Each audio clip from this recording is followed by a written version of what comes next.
right there. So at the bottom, right under the creed on page 85, something that stuck out to me today, and when he said, "There's a tremendous achievement for us in upbuilding and strengthening power in the asserting of confidence in the Creator, and that you are created in His image. This is not egotism." So from there, I just kind of wanted to point out that when you walk with God, when you walk with faith, you're not displaying an ego because you have confidence, because you believe in yourself. It's not ego. It's not being egotistical. So to me, I just wanted to walk out and have that faith at all times, have that courage at all times without looking like my ego is too big, without looking like he's cocky or arrogant. There's no really such thing as that when you have just your ultimate faithfulness in God. When you're humble enough to give praise, but at the same time, you're confident enough to know that you can do whatever you put your mind to. I just realized that therefore, it's not necessarily an ego that I'm walking with, it's faith that I'm walking with, which is my most powerful unseen power. Preach. Like that. You're real. That was shake worthy. That was shake worthy. Shake like that. Shake like that. Hot dish. You know what I'm saying? Two parts that jumped out to me today. The first one was at the beginning of 75 of Let Go and Let God. He says, "For centuries there has been a select group of people who are the real thinkers. These individuals have always known there is a power which permeates, penetrates, and fills the inner spaces of the cosmos, and that everything you see around you is an expression of that power." Initially, when I read that part, I thought about the activists of the world, the Gandhis and the Nelson Mandelas and the Martin Luther Kings. But just now it dawned on me that the real thinkers are, well, I won't say the real thinkers in this regard were prosperity consciousness. They were the Henry Fords, the Andrew Carnegies, the Edisons, the Rockefellers.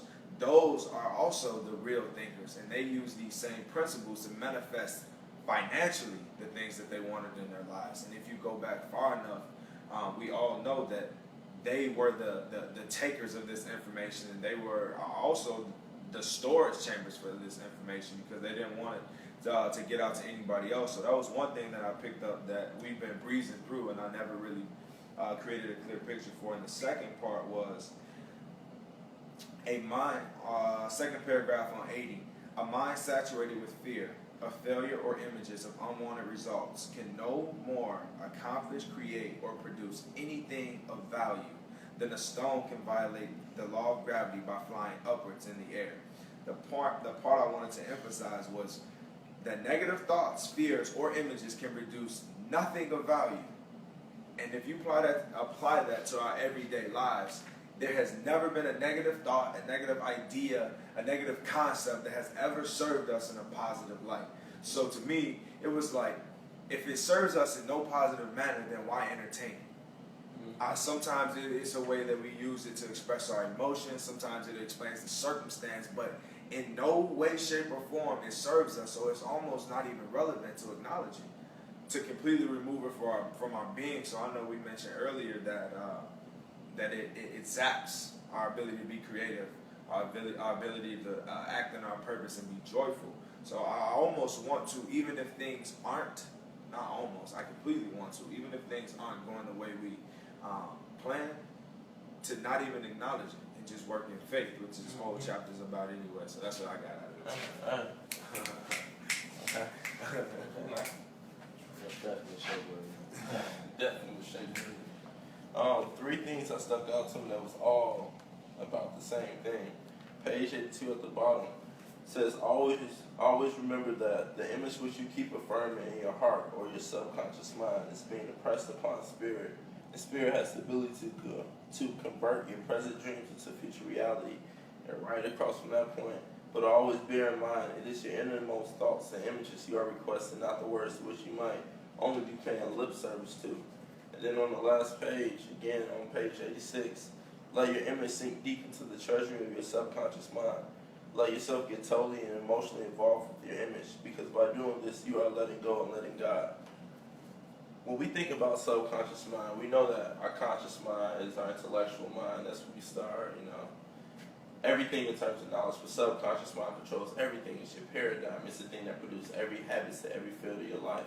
When you talk about the great thinkers, And you're like, usually you think about the MLK, the Gandhis, and stuff like that, but you don't always take into regard of people like Andrew Carnegie, Napoleon Hill, Earl Nightingale. I kind of thought about too when he did the book Think and Grow Rich. He took 500 of the most successful people, not the richest people, not the wealthiest people, but the most successful people. Right. Because they went after their goal in each area of their life that was big to them. It wasn't necessarily money. So when I thought about great thinkers, I kind of took that point of view on it. And that last page, when they said the first part is to desire and to really expect, and the second one to let go and let God, it says you can only have that by getting emotionally involved with that image and that subconscious mind.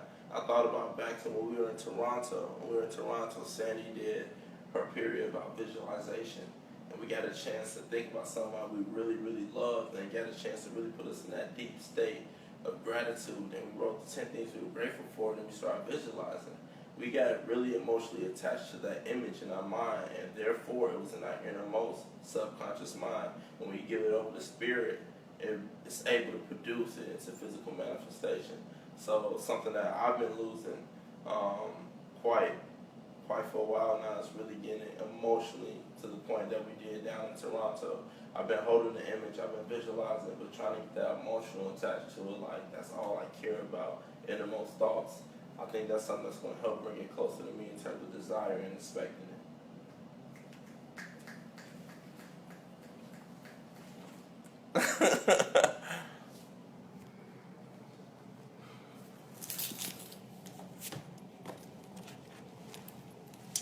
I can't even realize that I was an unconscious competent. The reason why.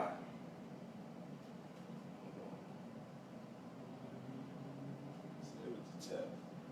Say it with your chest. I'm gonna say it with my chest. Hold on. He says on page 81, for since it is true that God helps only those who first help themselves, it follows that you must always do your part to start the creative process in motion. You must always build the image and know in your heart the image will materialize. You must come to look at God, you must come to look upon God as being a great unseen provider who inhabits every fiber of your being. And you must also understand that the instant you form the image in your mind, God will go to work in God's perfect way. I think I'm real great at doing that, bro. I ain't gonna hold y'all. I feel like I'm extremely well at it, and I'm just now becoming conscious of it.